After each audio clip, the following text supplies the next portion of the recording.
Hi, Dr. Shapiro. How are you? I made it. You did. Good morning. Good morning.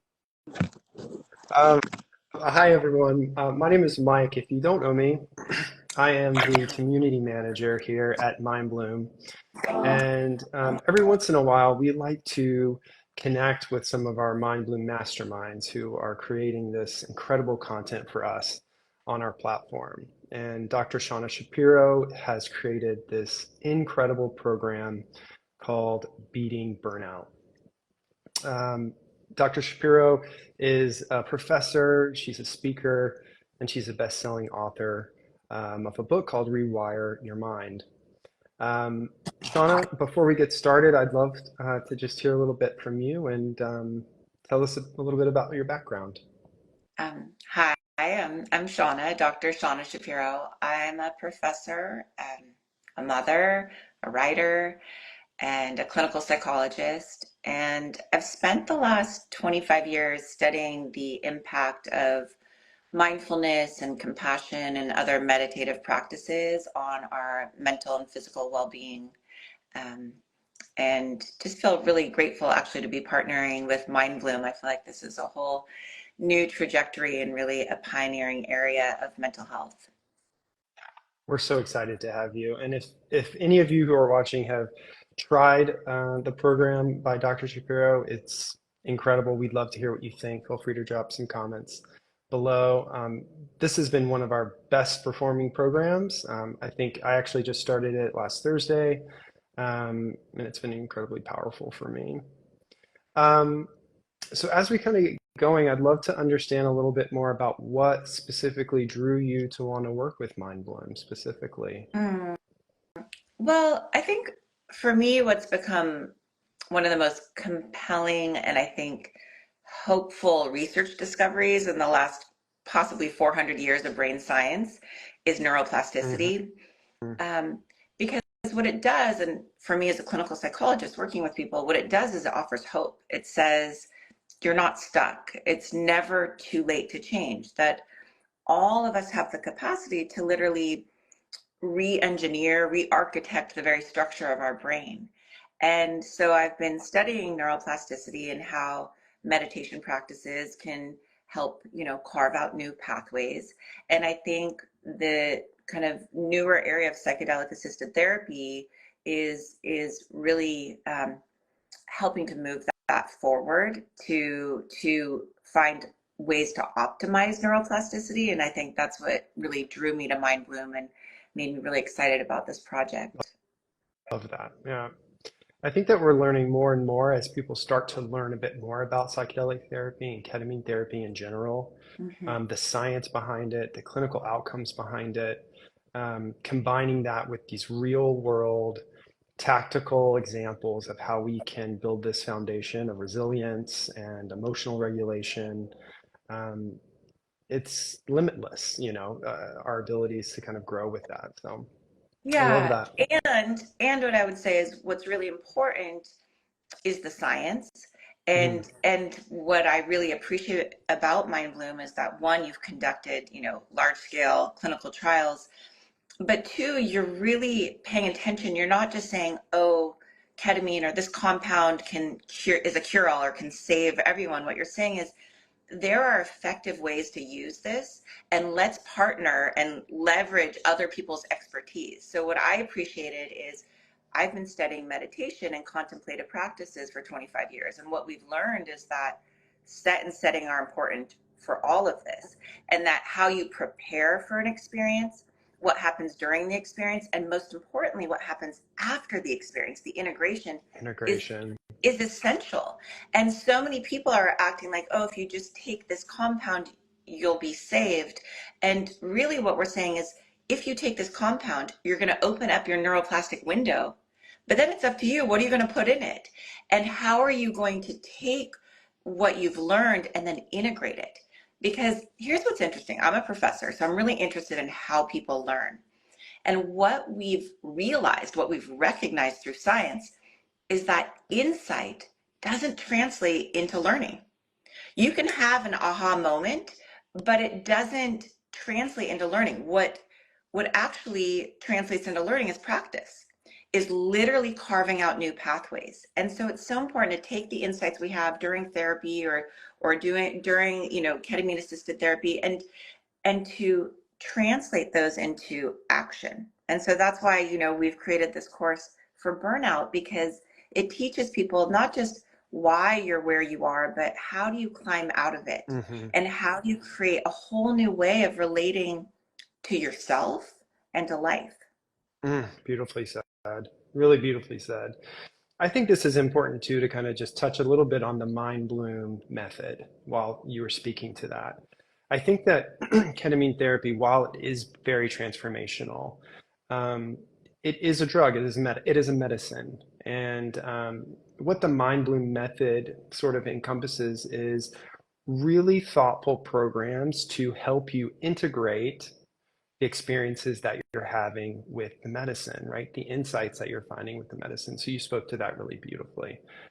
Beating Burnout is one of a collection of really thoughtful programs by Mindbloom to help you speak to specific instances in your life, whether it be navigating grief, dealing with really difficult emotions, coping with rejection and failure, different moments that we all sort of experience in life. And taking these really thoughtful programs and integrating the experiences and insights that you have during these sessions can really build a foundation of emotional resilience. So I agree 100%. Yeah, yeah. Um, so your program in collaboration with Mindbloom, like you mentioned, is called Beating Burnout. Um, I'm just interested in what the inspiration was to sort of speak to that at this point in time, Yeah. with what all is going on in the world right Well, now. I think all of us can relate to Yeah. it, this sense of kind of moving too fast for too long and feeling just a bit burnt out and overwhelmed and losing touch with what we value most. And I think for many of us, we've kind of come to accept that as, oh, this is just my life. And yet, I think there are practices that can build resilience and also help us make choices that are more aligned with our values. So, the Beating Burnout program is really twofold. One is to kind of help reduce the stress that people are in right now, but two is to give them resources to really kind of strengthen them so that they don't fall back into this place. Hmm. Because as a clinical psychologist, that's my goal is to give people the support that they need for their entire life. And I really see these practices, it's kind of like physical fitness. We all agree that we can exercise and we can become strong and flexible and fit, but few of us take the same time and care with our mental fitness. Hmm. And so I really see this as mental fitness Hmm. training, teaching people how to be present, how to see their thoughts clearly instead of just believing them or get completely sucked into them, how to relate to their emotions, the felt sensations in their body. And I think most importantly, how to be kind to ourselves, how to Mm. not constantly, Self-compassion. yeah, self-compassion, how to not constantly beat ourselves up, judge ourselves, because that's the negative spiral, right? You're feeling burnt out, you're feeling stressed and overwhelmed, and then you're like, God, why am I not doing better? Or what's wrong with me? We're already in pain, and then we kick ourselves when we're down. Mm, totally. Yeah, I think that that brings me to my next point I would ask you is what do you think a common misconception about burnout would be, right? That people feel when they think about burnout. Well, I think people think it's normal and natural and Hmm. that there's nothing really to do. And I think that's where we get stuck, is we think there's no hope. And I think, again, that's why neuroplasticity is such an incredible scientific discovery, because it gives us hope. It says you can change. It's possible for all of us. And then I think there's other misconceptions, right? So about self-compassion. People think, well, if I'm compassionate with myself, then I'm just going to stay stuck. Nothing will change. I'll just become a self-indulgent couch potato. And that's why the science is so compelling, because what the research shows is that people who practice self-compassion, they eat healthier, they exercise more, they take care of themselves. They're more effective at work. And what's interesting is people think self-compassion is selfish, but they're actually rated as more generous and more compassionate with others Mm-hmm. by their spouses, by their employees, by their friends. So Mm-hmm. self-compassion is actually this powerful tool. And I think when you combine the self-compassion, the self-forgiveness, and the mindfulness with ketamine, that you have this opportunity to really ingrain these resources, really strengthen the mind Like a ripple effect through your life. completely. Mm-hmm. Yeah. I feel that. Um, so part of your program, you talk to emotional reactivity, and I laugh a little bit because I feel it. I feel this. I grew up, not in a necessarily emotional home. I didn't have a lot of um, training on how to regulate my emotions or how to control my emotions, and so, oftentimes events, conversations, interactions. Sometimes it could just be passing someone on a street or getting bumped in a hallway can spark this sort of reaction. I just wanted to see if you could speak a little bit to what emotional reactivity Mhm. is and how can that exacerbate the burnout that we could potentially feel. Yeah. So I think this emotional reactivity, this kind of knee-jerk reaction, is one of the things that the mindfulness and the burnout program really target. Hmm. Is it puts you back in choice. Instead of automatically reacting, we are able to choose our response. And I think with burnout, what happens is we get into the cycle of reactivity where we're making choices again that are just leading us deeper down into the hole. So one of the kind of key elements is learning how to pause in between the stimulus and the response. And I'm going to give you an example of this because for me, stories are more compelling than just hearing me talk. So I was there was a training program in the military, which is kind of an interesting place to have, mindfulness and compassion training. And there was a high-ranking officer who was having a lot of anger management issues and outbursts, and he was referred to this training program, and he wasn't very happy to be there. But he realized he was actually having a lot of anger at home too. It was leaking out in all sorts of ways. He was just feeling completely overwhelmed and stressed at work. He had a big position. So he dedicated himself to these practices of mindfulness and compassion. And about a month later, he told us this story. He said he was at the grocery store. He had a cart full of groceries. He was just about to check out when this elderly woman carrying this young baby girl stepped right in front of him. And he was kind of frustrated because she cut. And he was about to yell at her just like he normally did. He had anger issues. But he remembered his intention and he took a breath and he calmed himself down. But then the woman and the young checkout clerk start like cooing and awing over the baby girl. And all of a sudden, the woman hands the checkout clerk the baby girl for a hug. And he almost explodes in anger. He's like, "What are you doing? Is this a nursery?" He's so frustrated. But again, he had been practicing mindfulness. So he took a breath, he calmed himself down. An instant later, the little girl's back in the arms of the woman. They walk out the door of the grocery store. And as the young checkout clerk is ringing him up, he looks at her and he says, "That little girl was pretty cute." And she says, "Wow, thank you. That's my daughter." Oh, And then she says, "My husband died a few months ago, and I had to go back to work. And so my mom brings my daughter through my lane every day for a hug." And you can feel in that moment how everything changes and how grateful he was that he hadn't reacted, that there was that mindful pause, that he could choose. And this is the power of these practices, is they wake you up and you start to choose what's in my best interest and also what's in everyone else's. How do I meet the world with compassion? oh, so beautiful. You never know what someone else is facing. No. No, you never know. Yeah. Um, Another part of the Beating Burnout program is really built around boundaries and this Mhm. idea of setting boundaries. And I think that we can all sort of understand, especially at work, if you're a high performing employee at your team, it's easy to just take on more and more and more because you don't want to let your team down. You don't want to let your boss down. You really want to flex, your strengths Mhm. at work. Also, just with, if you're a caregiver at home or if you've got a parent that really needs you, how do you start to sort of in a healthy way, build boundaries that you can feel comfortable and Yeah. confident in? Yeah. So again, this is where self-compassion comes in. Hmm. So this is really interesting, and I'll relate it back to boundaries. But the Tibetan word for compassion always includes oneself. It's considered incomplete if it doesn't include oneself. So true compassion includes yourself.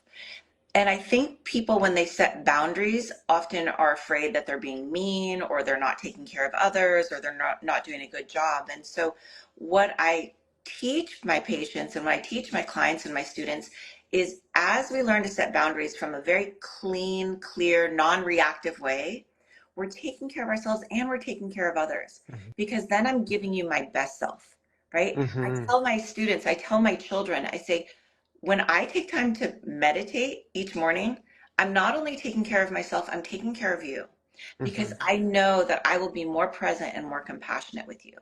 And so I think learning to set boundaries out of love instead of out of fear and anger. Hmm. Does that make sense? And so we work on Totally. that. We work on that in the program is how do we see clearly and set a clear boundary, but not out of anger, but out of love, Hmm. taking care of everyone involved. Hmm. Beautiful. So, how would you're talking about love and sort of recharging your battery before you can support those around you, the community around you. Mm-hmm. Usually, when we're facing burnout, again, I'll speak for myself. Like you sometimes feel like you're drowning in this sort of pool of negativity, right? It's all you can think about, right? My lack of resources. I'm panicked. I'm going from one thing to the other. I'll never dig myself out of this hole. How are you able to start to kind of spark that happiness or find that happiness amidst this cycle, this Yeah, what feels like a never-ending cycle of burnout? yeah. I'm really glad you brought that up because I think there's that sense of like this heavy cloud that you can't see around. And that's what happens when we're burnt out. We're just I'm so overwhelmed. visualizing it right now. Yeah.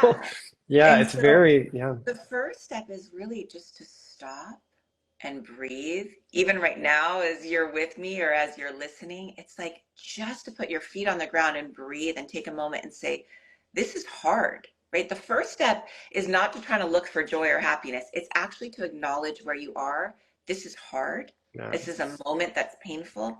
And then to bring compassion instead of saying, you're never going to get out, this is horrible, is just to say, like, this is hard. Yeah. Like, just like you went to a dear friend who was like, oh my God, I can't breathe. You would say, take a breath. I'm right here. So that's the first step is to acknowledge it. The second step for me is to think about the fact that I'm not alone. There's 12 Mm, billion people, or there, there's not 12 billion, obviously, but there's millions and millions of people right now in this moment who are feeling burnt out. You're not alone. mhm, You're not the only mhm, person. Think about it. You're not the only person. And so what I do in the program and what I also do with my patients is to take a moment and acknowledge I'm not alone and to start to send your compassion and you're like kind of almost like you're on someone else's team and you're like, I hope your burnout passes and I hope your life eases up and I hope things get better for you. And you exhale and breathe that out and then you inhale and you send it back to yourself. You actually learn how to be on your own team, where I would say, sweetheart, this is hard and I'm on your team and I hope things get better. And that process of recognizing that you're part of this common humanity is really powerful. very I was powerful. working with a woman with breast cancer and she was really struggling with her diagnosis. She was so afraid. She also was so overwhelmed. She had two young kids. She said, what am I going to do? And so the first step was just like, this is hard. We can't pretend it's not hard. But what really helped her heal was recognizing all the other women who had just been diagnosed with breast cancer and Mm, sending them her support, her compassion, and then bringing it back to herself to realize I'm not alone and I also still have some power in me. I can offer my compassion out and I can bring it back. yeah. Now, once you've done that, because I want to get back to the joy because I think it's important. Once you start to kind of become more present, all of a sudden you're not lost in that cloud of darkness of burnout. you're able to notice the small joys that exist right alongside the pain. Life is not so complex that it's like all crappy or all good, right? It's Mm-hmm. all mixed up. And so what we do in the program is we try to help people find those moments of joy. They're called glimmers in Mm-hmm. right in Mm-hmm. polyvagal theory. They talk about glimmers where these micro moments of goodness that settle our nervous system, that resource us. Mm-hmm. So we're simultaneously learning how to get rid of negative patterning, right? And we're also increasing these positive neural pathways. Beautiful. And I'll also just do a quick shout out to the Mindbloom community. Right now it's on Facebook.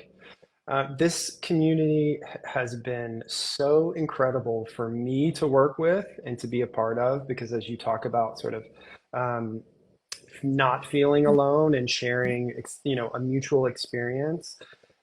This is a space for our clients to start their journeys together, to check in with each other mid-journey, to talk about how they're integrating, these insights. And it's just been incredibly powerful to hear everyone go through these programs and the realizations that they make and the bonds that they make with each other.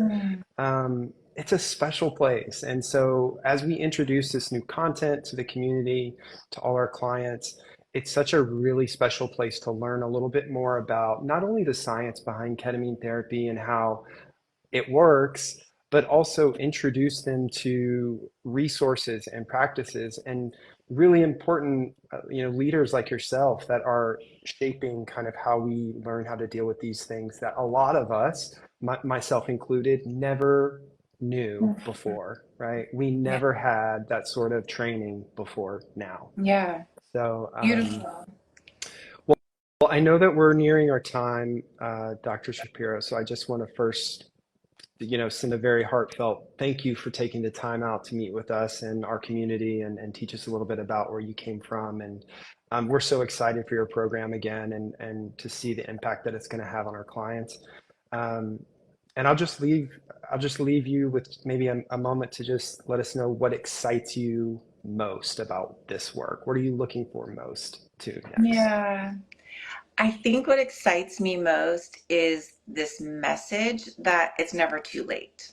That Hmm. no matter what mistakes we've made or how hard our life is right now, no matter our current circumstances, it's never too late to change. That all of us have the capacity to rewire our mind, to grow these new neural pathways of compassion, of mindfulness, of clarity, of gratitude. And for me, that hope is Hmm. what keeps us all going. So, yeah, Beautifully thank you said. so much, Mike. Yeah. Beautifully said. Happy Eclipse Day. Hopefully, you can Mm, get a glimmer of that. Thank you again for your time, and I look forward to seeing you in the community. me too. Thank you. Bye bye, everyone.